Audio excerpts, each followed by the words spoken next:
I'm Avery Brooks, a software developer turned accidental fugitive in the city that never sleeps. 3 weeks ago, I was standing in a gleaming midtown Manhattan ballroom dressed in a tailored navy suit and polished leather shoes, honored to stand beside my cousin Ethan as he prepared to marry Chloe Nguyen, my childhood friend and in-house UX designer at a major tech firm. Now I'm homeless, my bank account's frozen, my reputation obliterated, and my only ally is the woman I was accused of betraying. You want to know how I went from being the golden boy of Brooks family gatherings to a pariah with a do not serve stamp on every coffee shop door in Tribeca Buckle Up, because this story is more twisted than anyone could have imagined. It all started when Ethan Cartier, charming, ruthlessly ambitious hedge fund manager, and the older cousin I always looked up to, quietly hired an agency to manufacture evidence. At first, it was just a rumor Avery and Chloe were spotted sneaking off to a Soho loft. Nobody had photos, just whispers, and a single tweet with a grainy thumbnail of me hugging Chloe's shoulders at a holiday party. By the time I stepped up to adjust my bow tie on wedding day, the hashtag #HowAveryGate was already trending across screens in every chair. The DJ's upbeat house remix cut out abruptly, replaced by stunned gasps as Ethan stormed through the velvet curtain, eyes locked on mine, fists clenched. "How could you do this?" "I know everything," he roared, and then his glove hit my jaw with a crack that sounded like a broken promise. My world tilted. The chandelier lights blurred into halos as he landed punch after punch, each one hammering home the betrayal I never committed. In the chaos, I heard Emma Parker, maid of honor, and someone I'd only just met try to pull him off me, but he was like a freight train fueled by vengeance. Chloe's face flashed in my mind, pale, terrified mouth opening and closing like a goldfish gasping for air. And then my own reflection, bloodied, stunned, utterly powerless. As ushers dragged him away, I staggered to a side door, my shoulder grazed by a broken champagne flute, glass slivers embedding in my suit and my skin.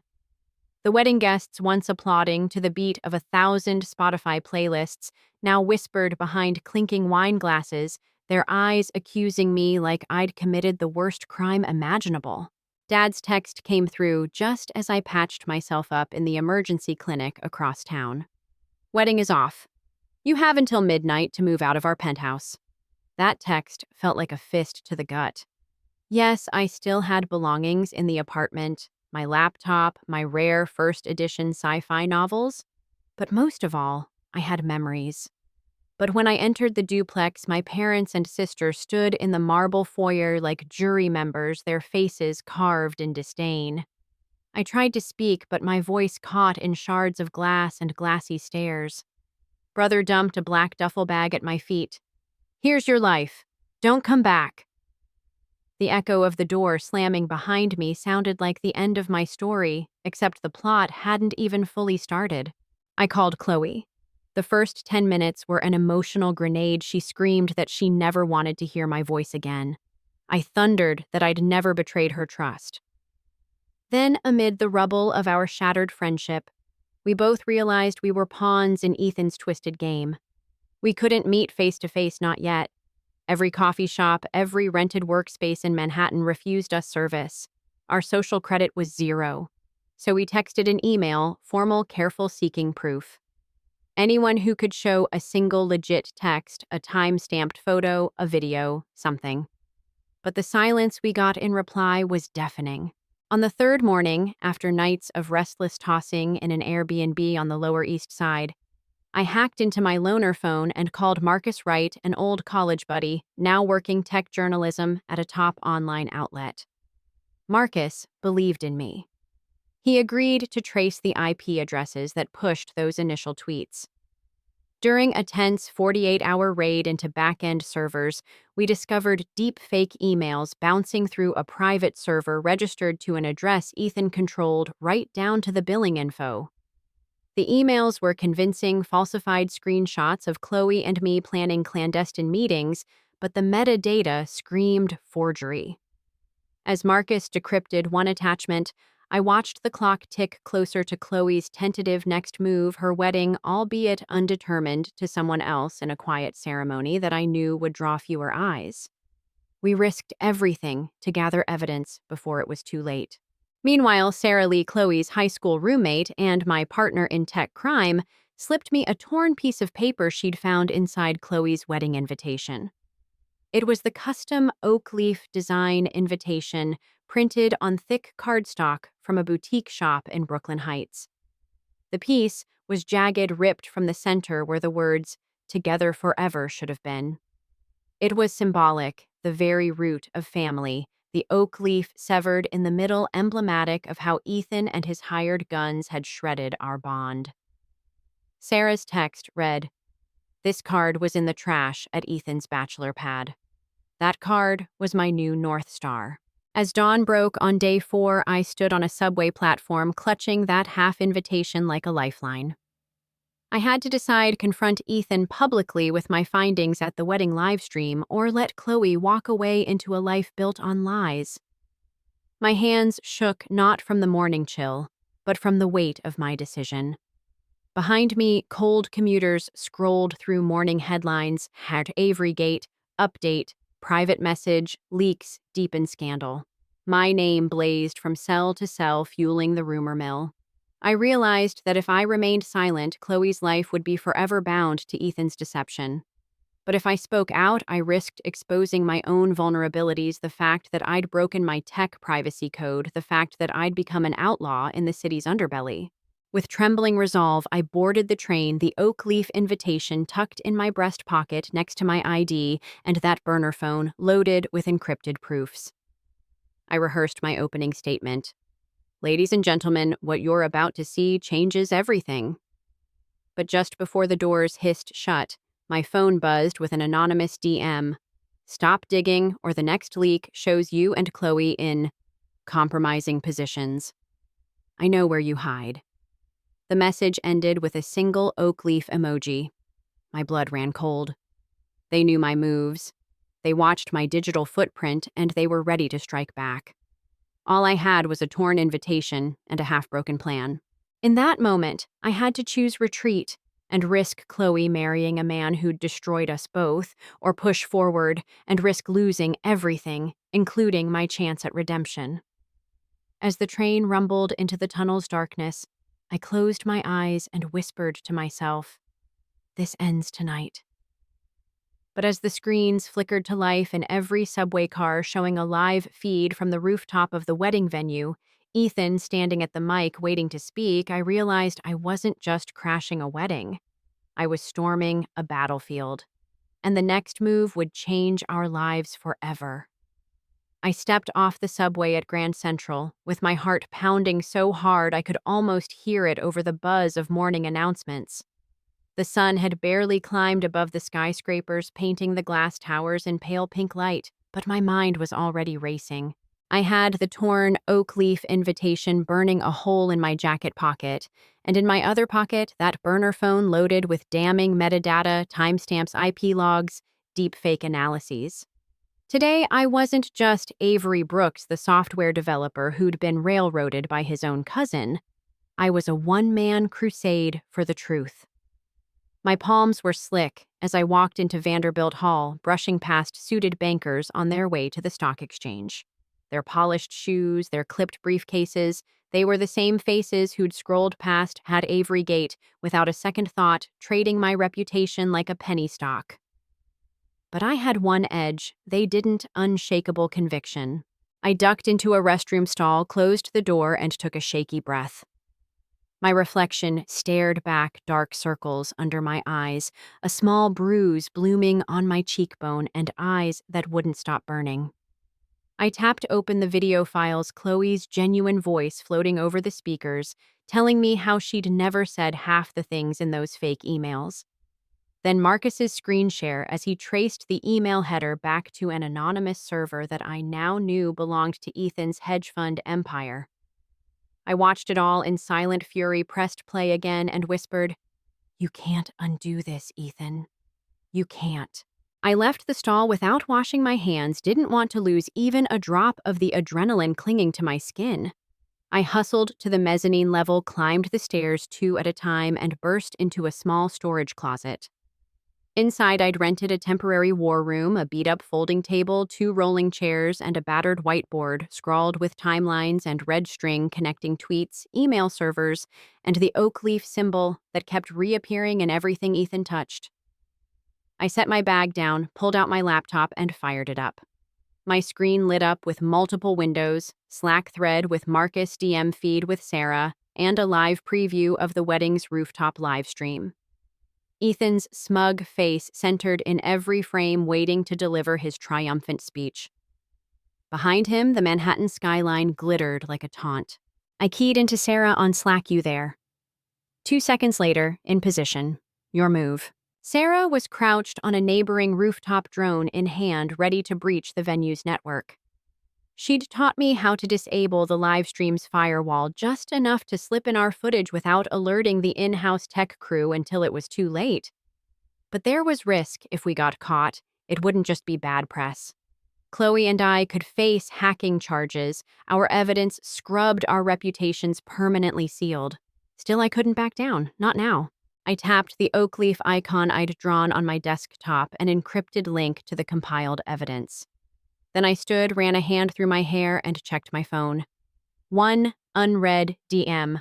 Last warning. Stop now. No sender name, no profile pic, just the oak leaf again. My heart rate spiked. Whoever was behind this not only controlled the memes, but had eyes on my private moves. They knew my timeline. They knew Sarah's drone launch window. They knew where I'd hidden my makeshift operations center. Fear seat-belted through my veins, but I swallowed it down, replaced it with determination. If I didn't do this, Chloe's life and mine would remain shackled to lies. I pressed send on the upload, and my laptop whirred like an old engine kicking to life.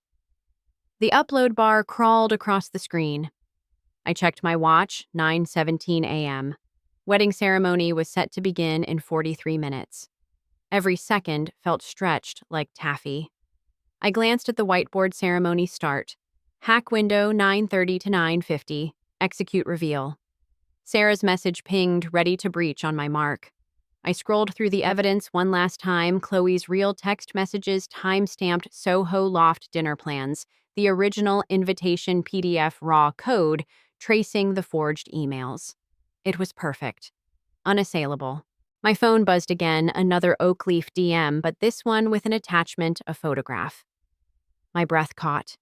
It was a picture of me and Chloe smiling at a rooftop bar last month, edited to show Chloe's engagement ring on my finger. I closed my eyes, swallowed hard. They'd created a synthetic image on top of the real one, layering lies onto our genuine past. If that was all they had, it wouldn't hold up, but if they released it moments before our hack, chaos. I slammed my fist on the table. I see you, I muttered into the empty room. I see you, and I'll stop you. The upload hit 100%. My screen blinked, public link activated. I copied the link, pasted it into the control panel that Sarah had provided, then closed the lid. Time to move, I said out loud, scrambling to stuff the laptop back in my bag. I stepped out of the storage closet, locked it behind me, and headed back down the stairs to the main hall. On the way, I passed startled tourists gawking at the massive digital clock, 9:25 a.m. 4 minutes until Sarah's window. 4 minutes until our signal cut through the noise. At Grand Central's main concourse, the roof-supported arches echoed with the footsteps of commuters and tourists. I navigated through the crowd, my ears ringing with the ghostly echo of that punch, imagining Ethan's knuckles crushing my face again. But I refused to be the victim. I had to make sure every eye watching that live stream saw the truth. I pushed through the revolving doors of the street entrance into the chaos of honking taxis and rolling luggage. The city was alive, oblivious to the digital bomb we were about to drop. I unlocked my phone, opened the burner app, and typed a quick note. For Chloe, play if you don't hear from me. Then I slipped it back in my pocket. If things went sideways, if Sarah got intercepted, if security cut the feed, If Ethan had another contingency, I needed Chloe to have these files a lifeline to freedom. I paused on the sidewalk, staring up at the skyscrapers that framed the wedding venue. The spire of the Chrysler building glinted above the rooftop where Ethan was pacing. I raised my gaze, inhaled a lungful of muggy morning air, and whispered, "Let's do this." At exactly 9:30 a.m., my phone chimed. Now, I tapped into the public link one last time, mesmerized by how quickly the code infiltrated the venue's network. On Sarah's side, I could almost hear the whir of the drone camera switching feeds. My pocket vibrated with incoming Slack notifications, bypassing firewall, redirecting stream, coming through. A bead of sweat trickled down my temple as I stood at the curb, eyes fixed on that hallowed building above. In my mind, I grafted Chloe's face next to mine, the real Chloe, not the deep fake. Our bond twisted and almost severed, but still unbreakable. And then the first flicker on my phone's screen showed Ethan's face mid-sentence in the live stream. He stuttered, looked confused. His audio slashed out. The feed cut to an abrupt black screen for a heartbeat before splintering into a split screen on the left, the real-time ceremony.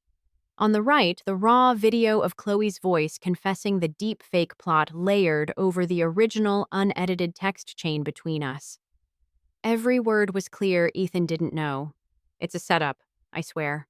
Below that, a scrolling ticker of email headers, server logs, and the oak leaf invitation in full crisp PDF. The tweet bubble popped up, #Avery, Gate Truth.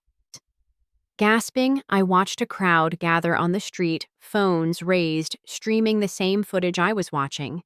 The digital tide had turned. Ethan's voice crackled back. "Stop this. Stop the feed." But it was too late. News vans racing towards the building honked. Bystanders cheered. A monumental roar swept through the plaza. "Truth," they shouted. "Justice." I felt a tremor in my chest, part relief, part fear. We'd done it. But at what cost? Before I could let that thought settle, my burner phone buzzed again, a single oak leaf emoji followed by, "Your public enemy #1 now." My stomach sank. We'd exposed Ethan, but we'd also exposed ourselves. The hack was public. The authorities would be on us in minutes. I was just a few blocks from the venue. I could slip inside, vanish into the crowd. Or I could run, disappear into New Jersey, maybe meet up with Chloe at that Soho loft we'd actually met in 5 years ago. But my feet felt rooted to the spot. My phone glowed in my hand. On one screen, celebratory tweets and incoming friend requests. On the other, angry DMs threatening legal action lawsuits and worse. And I realized the fight was just beginning. We'd shattered the lie. But now I had to survive the aftermath. I pressed my back against a yellow taxi, squeezed my eyes shut, and whispered, "What now?" The city's cacophony swirled around me, sirens in the distance, a church bell chiming an urban symphony of triumph and terror. And in that moment, I knew I hadn't just hacked a wedding feed. I'd hacked the narrative of my life. But whether I emerged a hero or a fugitive hung in the balance. I took a shaky step forward, swallowed hard, and walked toward the looming glass tower where my cousin and my future waited. I slipped through the revolving doors of the hotel lobby, my heart hammering like a drum in a parade, and instantly felt the weight of every eye in the room, gravity pulling toward me. Security guards in sharp blazers exchanged concerned looks. Guests in cocktail dresses and tuxedos froze mid-conversation. Champagne flutes paused at their lips. For a moment, I considered turning around and disappearing into the city.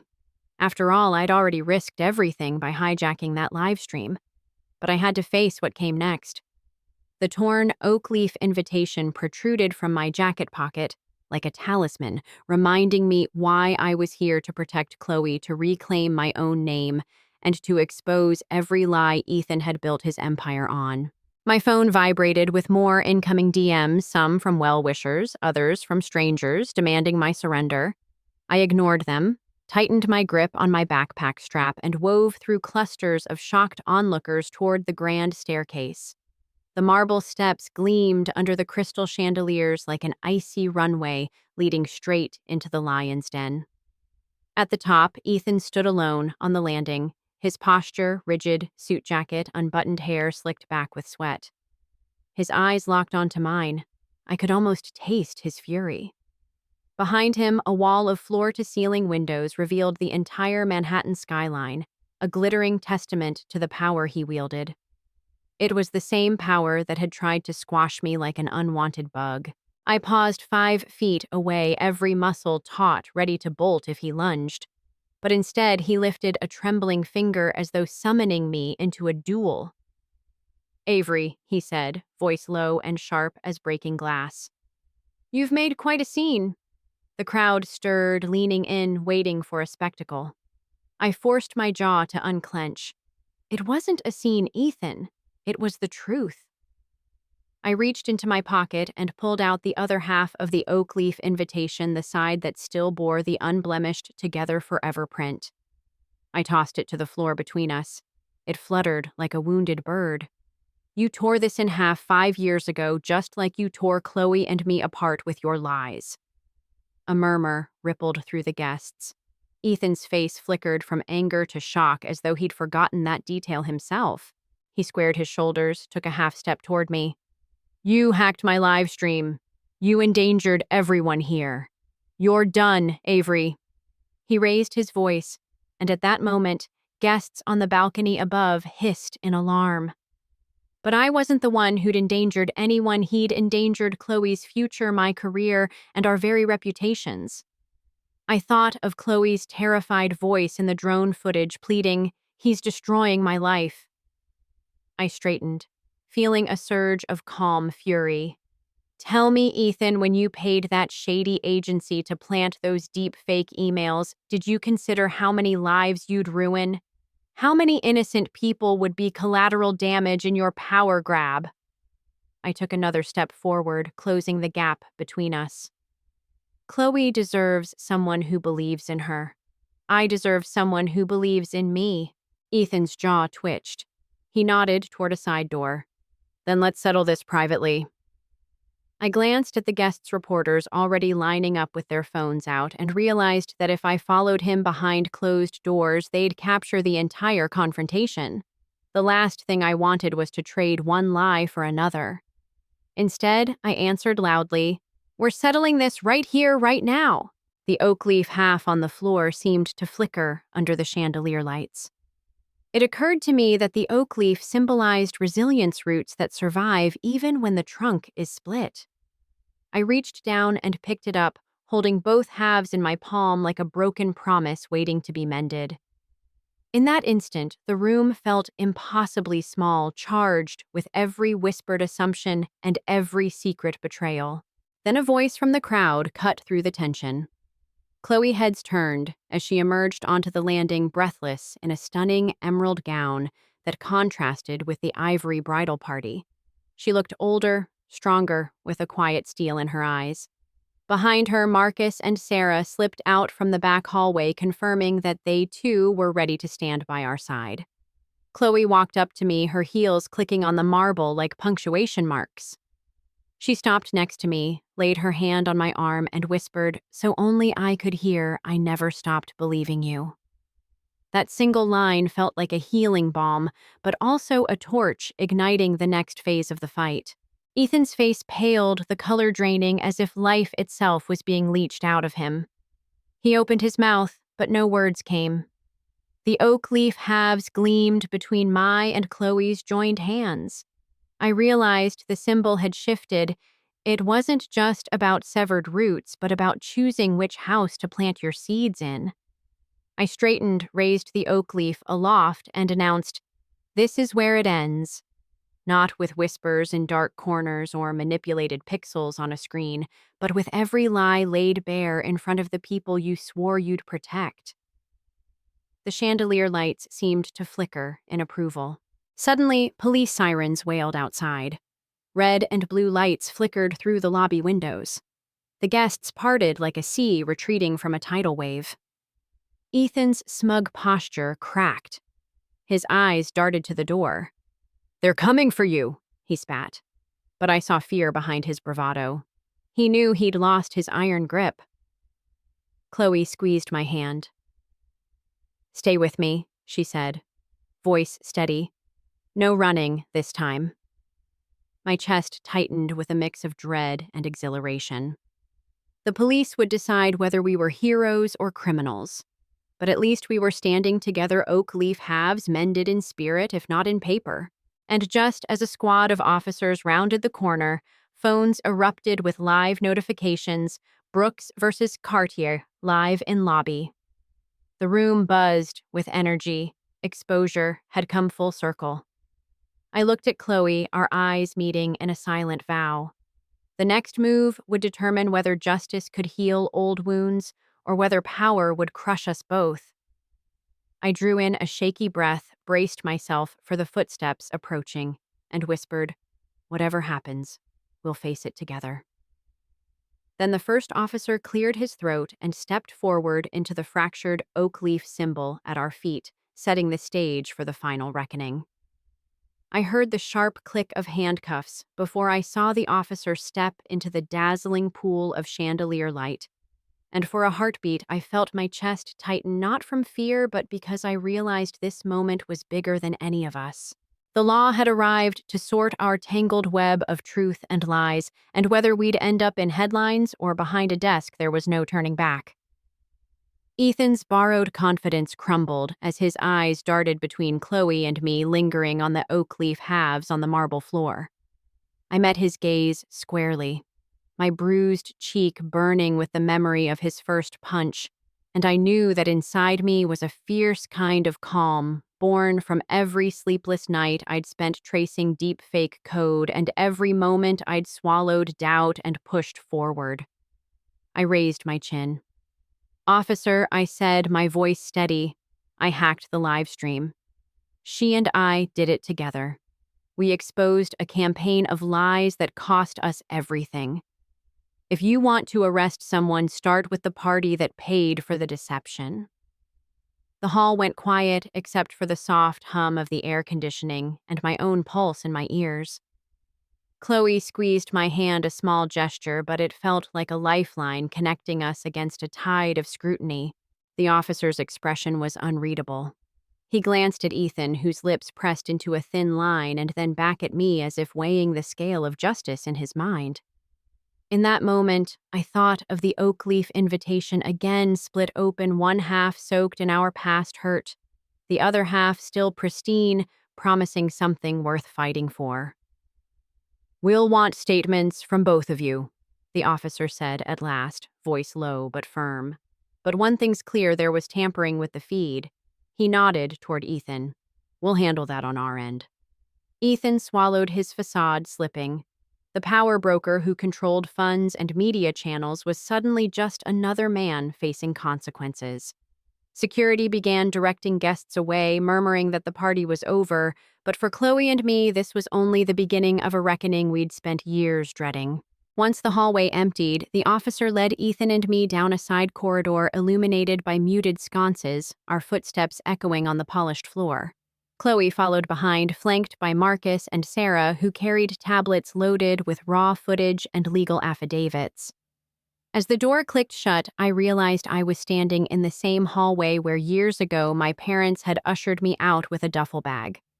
Only this time I had allies and evidence instead of uncertainty and shame.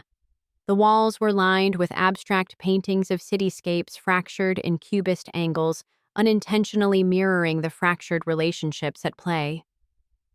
I let my fingers brush the cool plaster, grounding myself. Inside me was a quiet furnace of conviction that had been kindled by every betrayal, every whispered accusation. I would not let Ethan rewrite the narrative again. We were taken to the hotel's makeshift interview room. Really, just a small conference space with a long table and black leather chairs. A detective in a navy suit, tie loosened, sat behind a laptop that blinked with incoming messages. He gestured for Chloe and me to sit across from him. Ethan and a state prosecutor took seats at the far end. I caught Chloe's eye, her jaw set, the emerald dress muted under the fluorescent lights, but her posture strong, ready. She slid her half of the oak leaf invitation across the table toward me, then meandered a look at the Detective Turner. We have evidence emails, timestamps, server logs that show an anonymous mail server tied to Mr. Cartier's firm was used to generate and distribute deepfake emails and doctored images. We overrode the venue's firewall only to stop a crime. We're not criminals. Every word landed like a pebble in still water, widening ripples of doubt around the table. Turner's thin eyebrows rose. He tapped keys, pulled the files up on screen. Marcus and Sarah stood just outside the door, dyad of light and shadow, ready to step in if Turner asked for more. Ethan's face went ashen. He opened his mouth, but no lie could slip past the digital audit trail that glowed on the screen lines of code hex signatures, email headers stamped with dates and IP addresses. He glanced at his lawyer, who shook his head. The social context crashed in on us in 2025's age of misinformation. No one could manipulate public opinion without digital footprints. In that sterile room, our personal conflict collided with a broader societal reckoning. The fact that in a world run by instant connectivity and filter bubbles, truth was both precious and elusive. Chloe cleared her throat. We want restitution, formal apologies, retraction of the defamation, restoration of our accounts and reputations. And I want you to admit in front of us all how you used the oak leaf symbol to gaslight everyone. Her voice carried a steel edge that made Ethan's mouth tremble. Detective Turner leaned back. We'll file charges for unauthorized computer access and defamation. You two. He nodded at Chloe and me. We'll file counterclaims for damages. The courts will sort who's at fault here. He encapsulated the twist our vigilante hack, though risky, had unveiled a deeper crime. The justice system, slow and flawed, was our next battleground. As we were escorted out, I felt a weight lift. We were no longer merely reacting. We had triumphed over the first act. But as the automatic doors whooshed open into the hotel lobby, a flurry of paparazzi cameras greeted us. Flashbulbs popped like startled fireworks. The social media feeds had already exploded. Brooks and Nguyen versus Cartier inside scoop. I slipped out of the hotel into the humid summer air, the cacophony of sirens and camera shutters still ringing in my ears, and for a moment, I just stood there on the curb, heart hammering so hard I thought it might burst through my chest. The oak leaf halves in my jacket pocket felt heavier than ever, as if they carried the weight of every lie Ethan had spun and every life he'd upended. Chloe emerged behind me, her heels clicking on the pavement, and I caught the faint sheen of tears on her cheeks. Even now, she looked beautiful and wounded, like a masterpiece that had been scrawled over in graffiti. We did it, I whispered, though the words barely registered over the roar of traffic. We really did it. She nodded, brushing a stray lock of hair from her face. But at what cost? Her voice was soft-edged with doubt. I thought of the hacking charges waiting for us, the looming threat of a drawn-out court battle, and the very real possibility that one misstep could send me back into anonymity, or worse. We're cleaning house, I said, trying to infuse my tone with confidence. We're not criminals, Chloe. Not in the eyes of the law, especially now that the detective's on our side. But the unspoken question hovered between us. Would the world see what we had done as justice or vigilantism? We hailed a cab and folded into the back seat, the driver tapping his fingers on the steering wheel as if he'd been taking bets on how long it would take us to slip away. The city skyline blurred past the window as we headed toward the local precinct, our next stop in this bizarre legal odyssey. Traffic was a nightmare. Every block felt like wading through molasses. And yet, as we inched forward, I realized that with every red light we passed, I felt a surge of clarity. I was no longer the passive victim who'd waited for family and friends to believe me. I was a man who'd harnessed his own technical skills to expose a massive betrayal. That decision, risky, reckless, possibly stupid, had forged something unbreakable in me. The conviction that when the powerful weaponize lies, the powerless can fight back. As we neared the precinct, I glanced at the half-shattered oak leaf on my lap. Back when I first held that invitation, I'd seen only a broken promise. Now I saw a roadmap forging new routes where the old ones had failed. Chloe caught my eye in the rearview mirror. "Promise me something," she said quietly. "No matter what happens in there, we stick together." I offered her a small smile. "Always," but even as I nodded, a cold knot formed in my gut. Justice was a messy thing, and I was about to wade deeper into its murky waters. Inside the precinct, the fluorescent lights buzzed overhead, and the air smelled of coffee and old paperwork. We were led down a corridor lined with bulletin boards plastered in missing person flyers and wanted posters ironically framing a setting that was supposed to uphold truth, but so often failed to catch the right fish. Detective Turner met us at the door to an interrogation room. His expression was unreadable as he motioned us in and shut the door behind him with a click that echoed like a judge's gavel. Ethan sat at a metal table across from us, flanked by his attorney, looking haggard.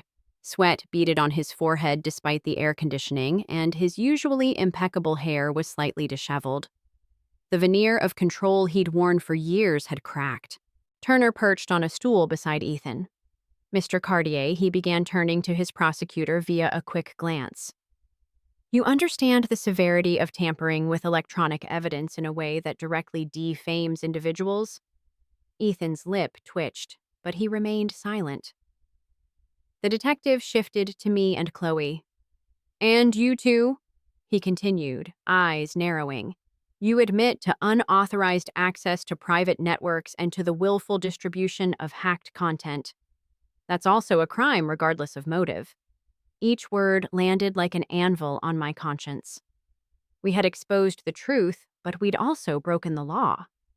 My pulse spiked. I thought of the oak leaf again and forced my expression into something calm, something defiant. "Detective, if we hadn't done it, he'd still be twisting our lives into lies. Which crime is worse, the one that hides in the darkness, or the one that brings everything into the light?" A tense silence fell. Turner leaned back, steepling his fingers. "You'll need to post bail," he said finally, "and you both will be released pending a preliminary hearing. But make no mistake, this won't be a quick case." He slid a thick folder across the table. Inside were documents detailing the charges: 2 counts of unauthorized computer access, 1 count of defamation, and a list of potential civil suits from aggrieved guests at the wedding. Chloe closed her eyes for a moment, exhaling slowly. She laid a hand over mine on the table. "We knew the risks," she whispered. "We're in this together." Ethan's attorney shot me a glare. "Mr. Brooks, you're going to need to secure counsel," he said, voice low. "You realize that hacking accusations carry serious penalties even if you claim a moral high ground." I nodded, knowing they were right. I'd spent years coding side projects, dabbling in penetration testing, never expecting I refused to expect that I'd end up indicted for saving my own reputation. I looked at Chloe, then at the detective. "We'll do whatever it takes," I said. "We'll fight this."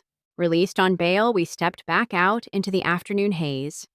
News vans and camera crews had gathered outside the precinct, steps aglow with flashing lights.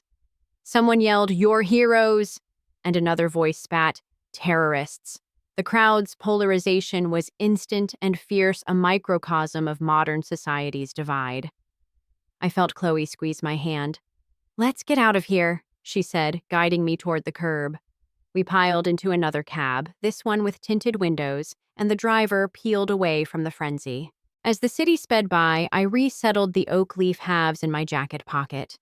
The symbol had transformed again, no longer purely about broken roots, but about how 2 halves, no matter how ragged, could be held together by intent. Across from me, Chloe stared out the window, her profile stoic. I turned to her. "We need a strategy," I said quietly. "Not just for the courts, but for public opinion. We need to control our narrative before Ethan's team rewrites it again." She nodded thoughtfully. "We'll go live ourselves," she suggested. "A sit-down with a reputable journalist. We tell our sideshow the evidence face the cameras. People want transparency." I pondered that. In my gut, I was terrified public speaking had never been my forte, but hiding in shadows had only let lies fester. Okay, I said finally. We do it. But we need to pick the right platform, something that reaches both our supporters and the fence sitters. Sarah's text pinged. I've got a contact at The Verge who's itching for a tech scandal expose. Let me know. Marcus chimed in. I've drafted a press release. Within minutes, we had a plan, a live-streamed interview at a respected digital media studio scheduled for the next morning. It was a bold move, one last twist in this narrative. The cab slowed at a red light. I watched a group of protesters across the street, some holding signs that read "Truth Matters," others "Hackers go to jail." Their chants blurred into a single note: humanity's thirst for clarity and its fear of the unknown. I clasped Chloe's hand. No matter what happens, I said we stand for the truth. Even if the world turns against us, I believe in what we did. The light turned green.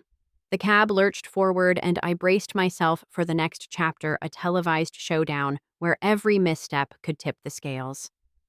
My phone buzzed again, another oak leaf DM game on. I swallowed hard. We were players in a high-stakes drama, each act more dangerous than the last. Ahead lay the court of public opinion, an arena far more merciless than any judge's bench. And in that moment, I knew to survive, we'd need more than evidence. We'd need conviction, vulnerability, and the courage to let the world see just how deeply a simple symbol, an oak leaf, could carry our story from a promise broken to a promise reclaimed. The cab turned into the Midtown Tunnel, and as the city lights flickered across the windshield, I closed my eyes and whispered, "Let's finish this." The echo of that word hung in the engine's hum, a promise that the next day's interview would either seal our vindication or set the stage for an even greater reckoning. And with that, I leaned back, heart pounding, ready to face whatever twist lay ahead. I sat in the high-backed leather chair of Studio 42, the soft glow of ring lights haloing my face like a spotlight in a confessional booth. Across from me sat Elena Cruz, the anchor whose steely, calm, and sharp questions had turned enough truth into viral moments to make her something of a cultural barometer. Behind her, camera crew monitors flickered with live comments rolling by in real time: #Avery, Gate Hack, the Planet Digital Vigilante. Each hashtag a testament to how divided this city had become over our story. My palms were damp against my jeans. I glanced at Chloe, perched 2 seats to my right, her emerald gown vivid against the studio's charcoal walls. We shared a nod. We were ready. The oak leaf halves hung from little stands on the coffee table between us, a silent emblem of what we had torn and what we hoped to mend. In that moment, as the red live light blinked, I realized the greatest risk wasn't the hack, the courtroom, or Ethan's retribution. It was baring our most vulnerable selves to millions of strangers and praying they'd see the justice behind our actions rather than the crime. Elena's voice was calm as she began, Avery Brooks. Chloe, Nguyen, welcome. You've asked for this platform to tell your side. Let's start at the beginning. Why hack a wedding live stream at all? I took a breath, the studio's hum receding behind a rush of adrenaline. Because I said, my voice steadier than I felt in a world where big money and deep fakes can rewrite your life in an instant. Sometimes you have to use the same tools to claw back the truth. Ethan Cartier built a fortress of lies, deep fake emails, doctored images, so many whispers on social media that by the time I knew I was accused, I was already convicted in the court of public opinion. No one asked for proof. They just clicked and believed. So when he refused to meet us halfway, when he forced our reputations into the gutter, we decided to expose the hack behind the hack. Yes, we broke in. Yes, technically that's illegal. But silencing us would have let the real crime go on forever. The monitors behind Elena's shoulder filled with viewer tweets agreeing, truth, privacy, expose the rich. David versus Goliath. Yet I could also see the counter. Punish the hackers, rule of law, who guards the watchman. The tension between vigilantism and due process rippled through every comment. Elena leaned forward, pursing her lips. Many say your actions were heroic. Others call them dangerous precedent. How do you respond to critics who say no one, not even you, should take the law into their own hands? I glanced at Chloe, her fingers tightening around her coffee mug, then met Elena's gaze again. The law is imperfect. It dragged its feet while Ethan's lies spread like wildfire. Imagine being accused of sleeping with your best friend's fiancé, punched in public, disowned by your family, frozen out by your bank, and your calls for an investigation go unanswered. You show them the evidence, they shrug. You stand on their doorstep and demand truth, they block the door. They leave you no choice but to become your own advocate. I wouldn't recommend anyone hack a wedding live stream, but when he weaponized technology against us, we turned it back on him. The real question is, who's the criminal? The one who exposed the crime, or the one who invented it? The studio lights gleamed off the oak leaf symbols, and Chloe leaned in to add her voice. It's about accountability. If someone with that much power can lie freely, what hope do the rest of us have? The digital age promises transparency but delivers shadows. We chose to pull back the curtain. The interview rolled on for nearly an hour, questions about our motives, our fears, our plans moving forward. We spoke about the justice system, about the broader implications for privacy and trust in an age of misinformation. We shared the development of our relationship, the way Chloe and I had kept our bond alive through encrypted messages and late-night phone calls, how our hearts had grown stronger amid the chaos. We talked about Olivia, the woman I'd fallen for in the aftermath, whose unwavering support had rekindled my faith in human connection. Through it all, the oak leaf symbol kept surfacing not just as a relic of a torn invitation, but as an icon for how real roots can withstand fracturing winds. As the broadcast wound to a close, Elena gave us a final prompt. What do you want viewers to take away from your story? I stared down the barrel of the camera, saw my own hopeful reflection in that lens, and said simply, that truth matters more than power. That every person, regardless of their status, can demand transparency. And that if you believe in something, really, truly believe, it's worth the risk to stand up and be heard. Behind me, Chloe placed her hand on my shoulder as if anchoring us both to that moment. The red, live light clicked off, and the room relaxed into the soft chatter of a well-oiled production team. We stepped off the set into a corridor buzzing with post-show adrenaline. Reporters and camera crews jostled for a quick soundbite. Social media teams streamed our exit live. I felt the weight shift from my chest, no longer a stone of dread, but a fierce, pulsing flame of purpose. Chloe and I navigated through the crowd, guided by Sarah and Marcus. The press release we'd prepared was already circulating. Brooks and Nguyen call for nationwide digital accountability laws.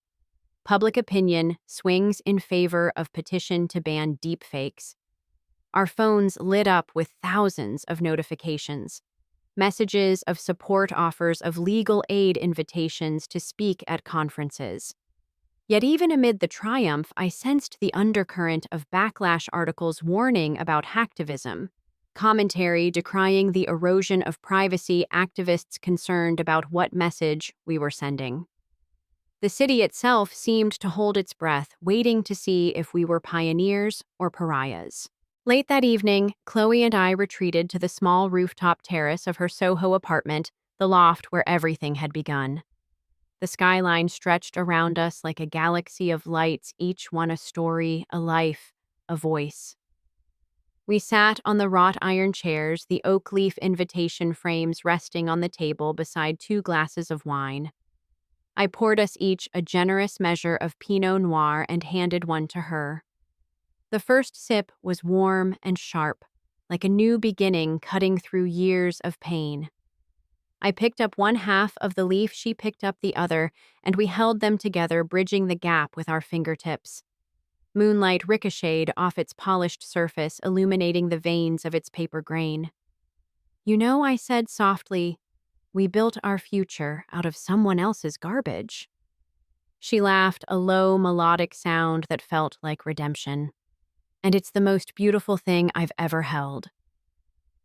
We clinked glasses, eyes locked, both of us aware that the battle had only just begun. The next morning brought the pretrial hearings. Our apartment became a war room, again piles of legal briefs, open laptops, streaming court documents, strategic outlines scribbled on sticky notes. Our attorneys, an eclectic team of civil rights lawyers and cybersecurity experts, debated our defense strategy, lean hard on the public interest argument spotlight. Ethan's malicious intent push for a plea that wiped our hack charges in exchange for consented testimony. Chloe paced the length of the loft while I drafted a statement to post on our newly launched advocacy website, oakleaftruth.org. We aimed to gather signatures for a White House petition to classify orchestrated deepfakes as felonies under federal law. We wanted to transform our personal ordeal into a catalyst for systemic change.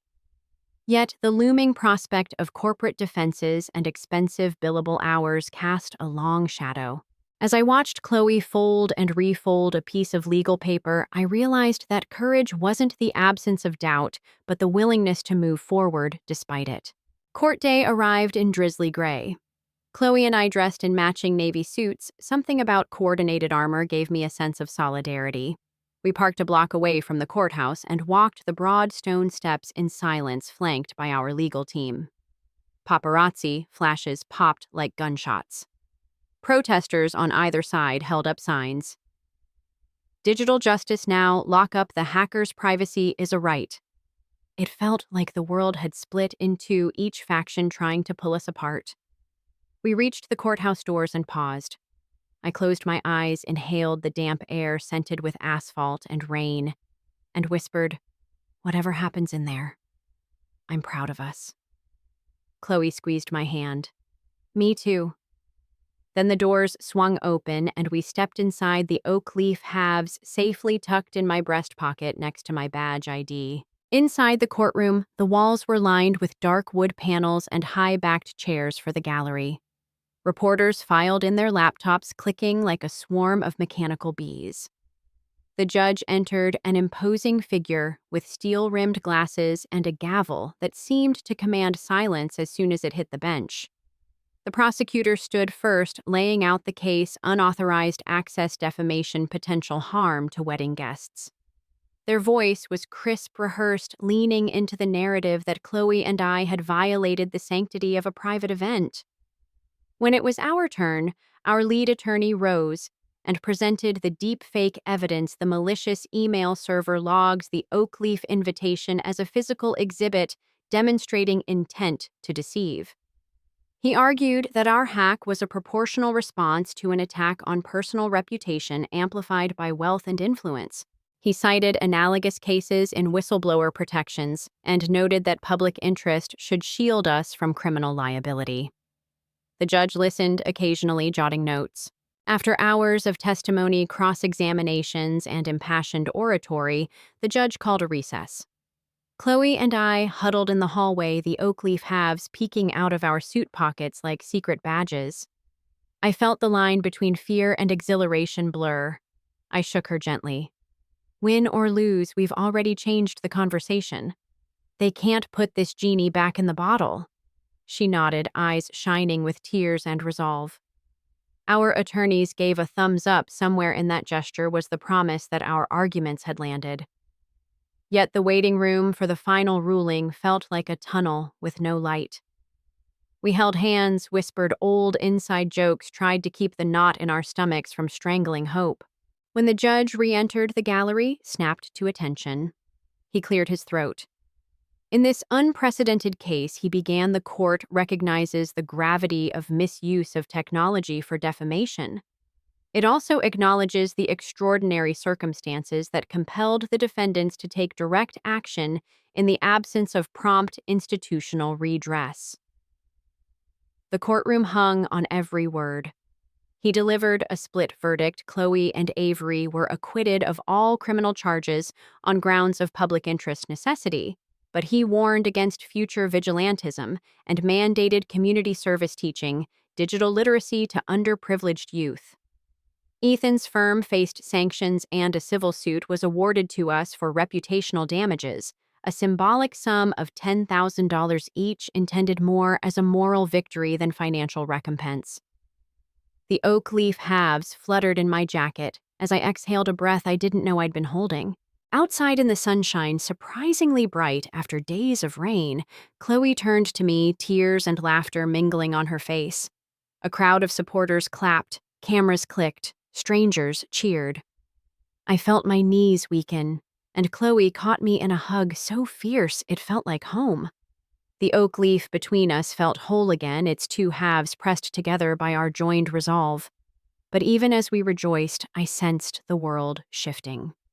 The laws we'd challenged needed rewriting. The platforms that hosted deepfakes required smarter safeguards. And our own story would become another chapter in the ongoing debate over truth and privacy in the digital age. As we stepped into the light, ready to face whatever storm or celebration awaited, I realized that endings are just beginnings in disguise.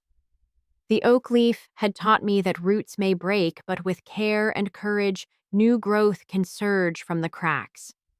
And so I looked at Chloe, saw the unwavering trust in her eyes, and knew that whatever came next, be it building a new life in Soho, launching oakleaftruth.org as a national movement, or simply reclaiming the daily peace we'd once taken for granted, we would face it together. The doors of the courthouse closed behind us with a finality that felt like a promise. We were free. And yet, as the city's pulse beckoned us forward, I whispered half to myself, half to the oak leaf in my pocket. Our work has just begun. I'm Ian Maxwell, 26 newly minted attorney. Last month, I strode across the university stage in a midnight blue suit, summa cum laude sash brushing my knees. Cameras flashed, friends whooped, professors beamed, and the 5 seats I'd reserved, front row gold-lettered name cards that read "Reserved for the Maxwells," sat as empty as a condemned house. I posed for photos anyway. Handshake with the dean, grin beside my study group, thumb up with the constitutional law legend who once told me I had a litigator's spine. Inside, though, I felt nothing, just the cold knowledge that my parents had chosen my brother Nathan's flashy launch party over my once-in-a-lifetime graduation. That call had come a week earlier. Sweetheart Mom said, breezy as ever, your dad and I might skip the ceremony. Nathan's app is having its big debut. Sounds more relevant, translation, Ian, good work, but your brother's hypothetical success outshines your actual achievements. Nathan is 2 years younger, a dropout turned visionary founder. He burns investor cash on neon slide decks and rooftop selfies. Meanwhile, I bartended weekends, taught freshman seminars, ate ramen over casebooks, and still landed a federal clerkship with Judge Harrow. When I texted that news home, Mom asked if clerk meant I'd be fetching coffee. Dad responded with a single emoji. So their absence on graduation day didn't surprise me, but the silence afterward did. No call, no card, not even a sorry we missed it. Watching classmates hug tear-damp mothers beneath the chandeliered ceiling, I felt an old weight settle between my ribs, resignation wearing the mask of contempt. I thanked everyone else who mattered, professors, scholarship committees, even my landlord who'd forgiven 3 late rent fees, then buried myself in bar exam prep. Results dropped in mid-July. I passed on the first swing, top percentile, but told no one at home. Why feed a family chat already choking on Nathan's dog in sunglasses selfies? Judge Harrow's mentor called a friend at the New York Herald. 2 days later, a feature appeared, first-generation grad tops bar joins prestigious firm. My photo, half-smile suit, a shade lighter than the backdrop, circled in red ink. I read the piece once folded, it went back to packing for my move downtown. A knock rattled my apartment door that Friday. There stood Dad in Khakis newspaper under his arm like a white flag. We hadn't met face-to-face in months. He lifted the paper eyes, searching mine as though he expected me to autograph it. Why didn't you tell us? He asked, not angry, just bewildered, as if he'd misplaced his keys and suspected I'd hidden them. I leaned against the frame. You could read the headline, I said. He glanced down. Against the odds, Ian Maxwell rises from ramen to rising star. His brow creased. First gen, that's not… Because you never showed up, I cut in. Not for graduation, not for anything. He opened his mouth, then closed it. Words evaporating like steam off asphalt. My phone buzzed on the counter, the firm confirming they'd cover 6 months' rent. I stepped inside to answer, leaving the door wide. Dad lingered, shoulders slumping. When I turned back, he tried again. Your mother. She didn't mean the launch too. Don't, I said. You had the date for months. I worked 2 jobs, skipped sleep, lost friends because I thought if I hit every mark I'd finally matter to you. You couldn't spare a text. He rubbed the back of his neck. You always seemed okay, like you didn't need us. The words stung precisely because they were half true. I had acted unbreakable, never complained when they framed Nathan's podcast screenshot, yet shoved my scholarship letter into a drawer, never protested when he got a $3,000 drone and I unwrapped socks. I'd played the self-sufficient son so well they believed the role even I almost did. I needed you, I said quietly. I just stopped expecting you. Silence stretched brittle as old parchment. Then he murmured about Nathan investors pulling out pressure, mounting the kid, spending days in his room. You always think of him first, I said, voice harder than intended. I could be bleeding out, and you'd ask if Nathan needed a Band-Aid. Dad flinched. What can we do now? Your bar swearing in, may we come? I pictured that empty row in the auditorium, remembered the hollow ache. I'll let you know, I said, but don't count on front row seats. He nodded, folded the paper smaller, and walked down the stairwell looking shrunken, almost breakable. When the door clicked shut, I exhaled a breath I'd been holding since childhood. 10 minutes later, my phone chimed again. Nathan. Saw the article.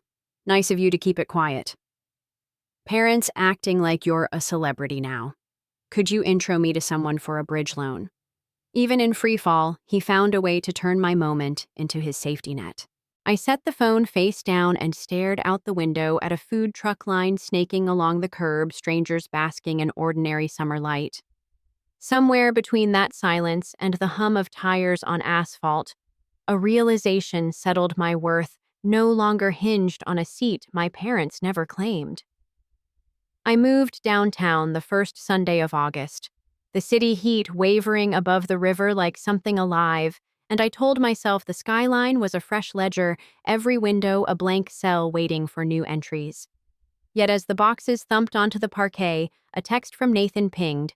Mom says you still won't call, so I'm the envoy, bro. Call her. And I felt the ledger stain before any numbers had been written. A faint smear, no eye could miss once it was there, daring me to rub it out and risk tearing the page. Orientation at Whitaker and Sloan lasted all of 30 minutes before Judge Harrow's clerk ushered me into chambers with a grin that said Showtime Rookie. Harrow handed me a slim file marked Rossi v. Grayspire Holdings and asked if I felt like wrestling Goliath before breakfast. The tenants in Rossi were nurses, retirees, first-gen kids like me facing eviction, so Grayspire could flip the building into boutique condos a story older than the city's cobblestones. I swallowed, nodded, and heard myself promise to draft an injunction by Friday, even though clerks weren't supposed to moonlight as crusaders, especially not against a corporate whale rumored to bankroll half the tech startups south of Market Street. Halfway through the file, a name leapt out, Avalanche Capital lead investor in Grayspire. And according to Nathan's LinkedIn brag sheets, the same firm that had floated his second funding round. Suddenly, the case wasn't just David and Goliath. It was family dinner with a grenade under the roast, and I could either defuse it or pretend the pin was still in. That night, among half-unpacked boxes, I reread Mom's handwritten apology sunflower doodle in the margin ink slightly smudged where a tear must have fallen, and understood she'd mailed her contrition before learning their mortgage was now collateral for Nathan's failing dream. A fact he texted me at 1 a.m. as if he were confessing nothing worse than borrowing my jacket. Needed quick leverage. Bro, house will be fine once Series C lands, just keep Avalanche happy, yeah. Sleep evaporated. I kept picturing the old clapboard place on Sycamore Lane, Dad's weekend drywall patches. Mom's petunias, my initials carved on the porch rail going up at auction because my brother had sold a future he couldn't guarantee. By dawn, I had every Gray Spire file spread across the floor. Highlighter neon against the clauses Avalanche had slipped into 99-year leases clauses that let them raise rent 300% whenever renovation was declared. It was legal engineering as elegant and deadly as a scalpel. And if I brought it to Judge Harrow, I might end Avalanche's tenancy in my brother's life and possibly mine at the firm. I hit print anyway, the copier spitting pages like an anxious metronome, each sheet a drumbeat saying choose. Wednesday. Judge Harrow called me in, eyes flicking from the bulging folder to my face. You realize who sits on Avalanche's board? He asked.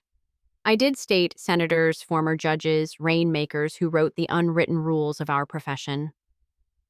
He let the silence stretch, then said almost kindly, every lawyer meets a crossroads, polish the ladder, or kick it out from under men who shouldn't be climbing. Make sure the fall you're planning isn't your own. I walked back to my cubicle, with the folder tucked under one arm, like contraband pulse hammering mind already listing the consequences in descending order of ruin. But beneath the fear thrummed something steadier, outrage that the scales of justice were still rigged with counterfeit weights, and the knowledge that I had spent a lifetime proving I could bear more than was fair without breaking. Thursday evening, Nathan showed up unannounced, rain-slick hoodie eyes red around the rims as if he'd been awake as long as I had. He tried his old grin, found it wouldn't stick, and muttered, I'm in deep, Ian. Avalanche calls the note next month if metrics don't spike. Mom and Dad don't know.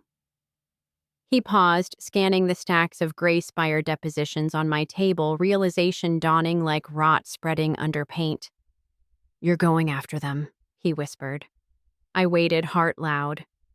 If you burn them, you burn me. His voice cracked, not accusation, not plea, just raw terror. I'd imagined this confrontation 100 ways, me righteous, him defensive, some cinematic slam of doors. Instead, the room filled with two boys who once built Lego towns and believed the same plastic walls could protect them forever. I set the Rossi file between us, my hand on the cover. Maybe I said we find a way both towns stay standing or we rebuild from rubble, but honestly this time.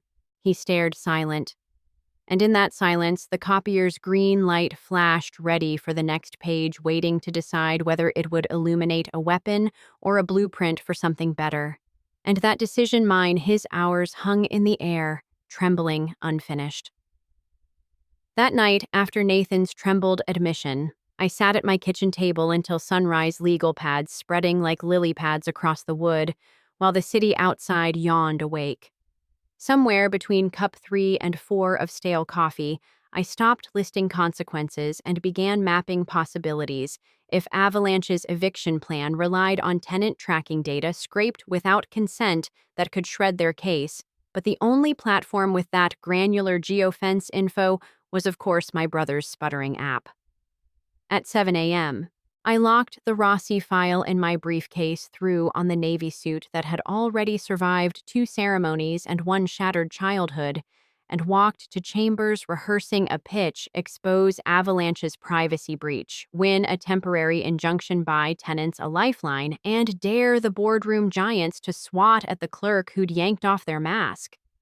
I had no proof yet, only a theory and a knot in my gut. But sometimes the first brick of a bridge is belief strong enough to hold your own weight, and as I pushed Harrow's door, I felt that brick take shape beneath me, even while the river of risk roared below.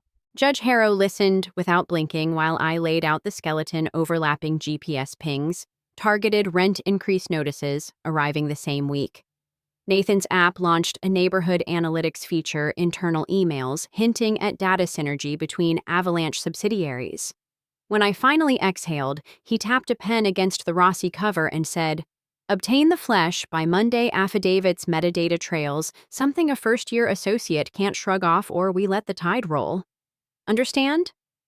I nodded, throat desert dry, because obtaining that flesh meant turning my own brother's servers inside out.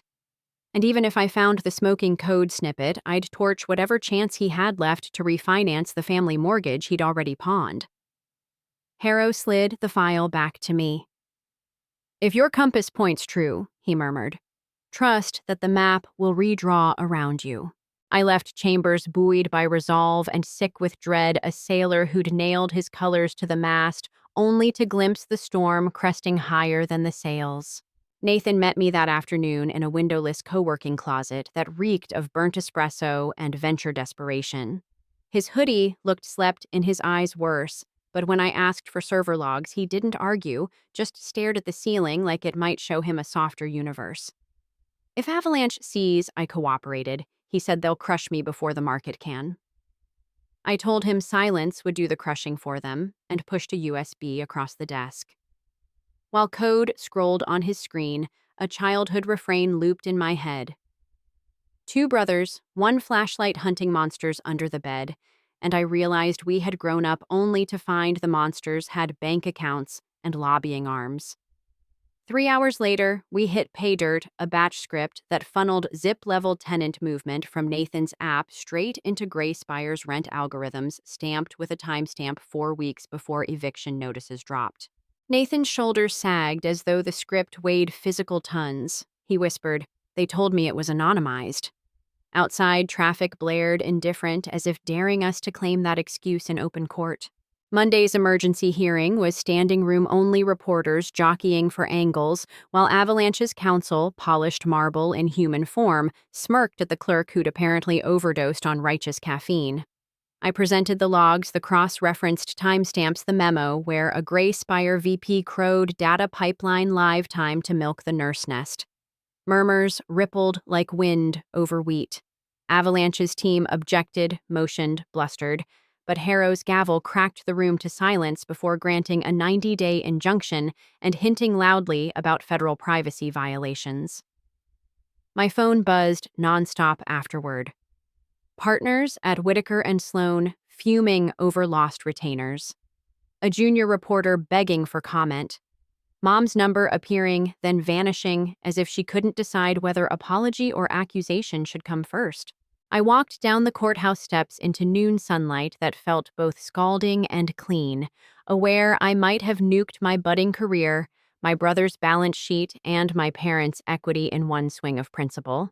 Yet inside a strange calm bloomed a lighthouse beam cutting the smoke, because for once the ledger of my life showed the right numbers in the right columns, even if the bottom line was still dripping in red. That evening, Dad called to say the bank had frozen their line of credit foreclosure letters, whispering at the edge of the mailbox. His voice was a weathered fence about to give. Nathan, he said, had confessed everything. Server scripts, the mortgage collateral, then gone quiet, packing boxes in the room where our Lego towns once sprawled.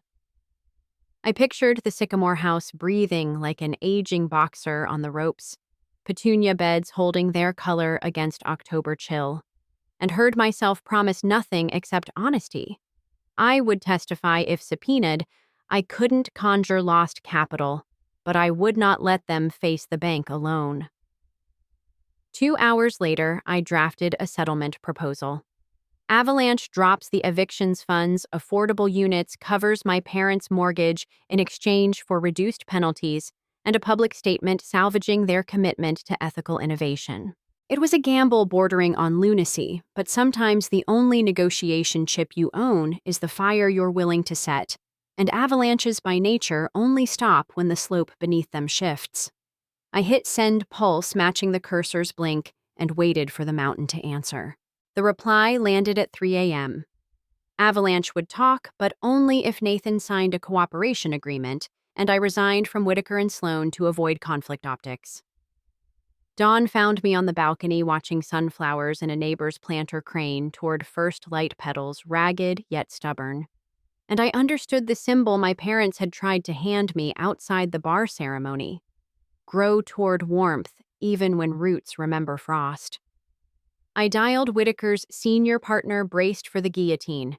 Instead, she offered a quieter path pro bono unit full backing headline risk be damned. Law, she said, still honors the brave occasionally. By noon, Avalanche caved on the injunction a trust fund inked to rehab the building, and Nathan, pale but upright, signed papers that traded his CEO badge for whistleblower immunity and a consultancy that might one day rebuild what he'd torched. When the press conference ended, he stood beside me, no podium, no drones, just two brothers blinking under flashbulbs. "You think Mom's petunias will survive a November move?" he asked. I shrugged. "They've lived through worse." Camera shutters clicked a flock taking flight, and in that frozen surge of light, I felt the story pause on a comma, not a period, the next sentence unwritten, but finally ours to draft if we were willing to hold the pen.